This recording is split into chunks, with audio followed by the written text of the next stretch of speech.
បាទសួស្តីបងប្អូនបាទតំណែងថ្មីទើបមកដល់មួយគ្រឿងទៀតហើយបងប្អូនបាទប្រភេទ CVX បាទឆ្នាំផលិត012បាទម៉ាស៊ីនប៊ិចតូចបាទប្រភេទกระดาษពុនបាទពណ៌ខ្មៅកំពុងតែរៀបចំតុបតែងដាក់មញ៉េ Android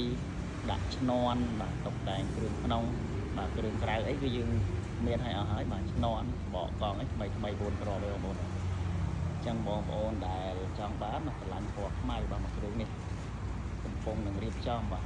រៀបចំហើយឡើយបាទកំពុងឲ្យបំពាក់មញ៉េបាទឲ្យជាងកំពុងដាក់មញ៉េ Android ខាងក្នុងបាទចឹងបងប្អូនមើលលេងជាមួយខ្ញុំបាទ1នាទី2នាទីទេបាទ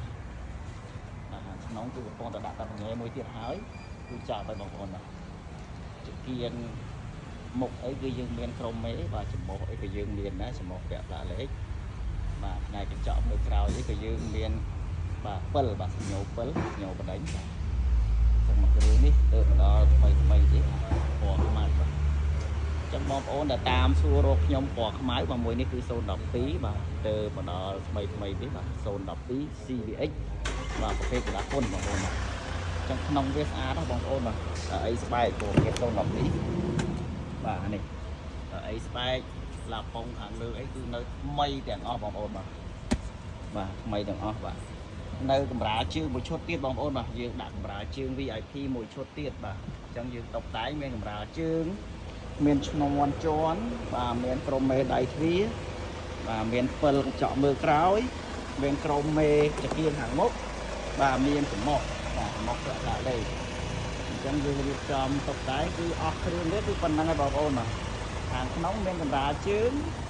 មានមញ៉េ Android ខាងក្រៅមានឈ្នន់ហើយនឹងមានក្រុមមេបាទ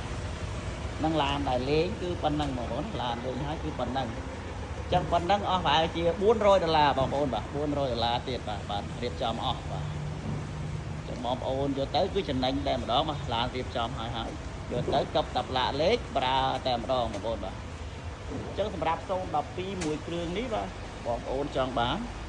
បាទអាចតាក់ទងមកតាមเพจក៏បានតាក់ទងតាមលេខទូរស័ព្ទក៏បានបងប្អូនទៅបណ្ដាថ្មីទេគេបណ្ដាគុណណាដាក់គុណបងប្អូនចង់វាយដោក៏បានរំលោះក៏បានទិញលុយសុទ្ធក៏បានបងប្អូនហើយអ្នកនរគ្នាបាយ012กระดาษគុណ CVX បាទទៅមកដល់ថ្ងៃនេះទេបាទហើយអ្នកនរគ្នាបងប្អូន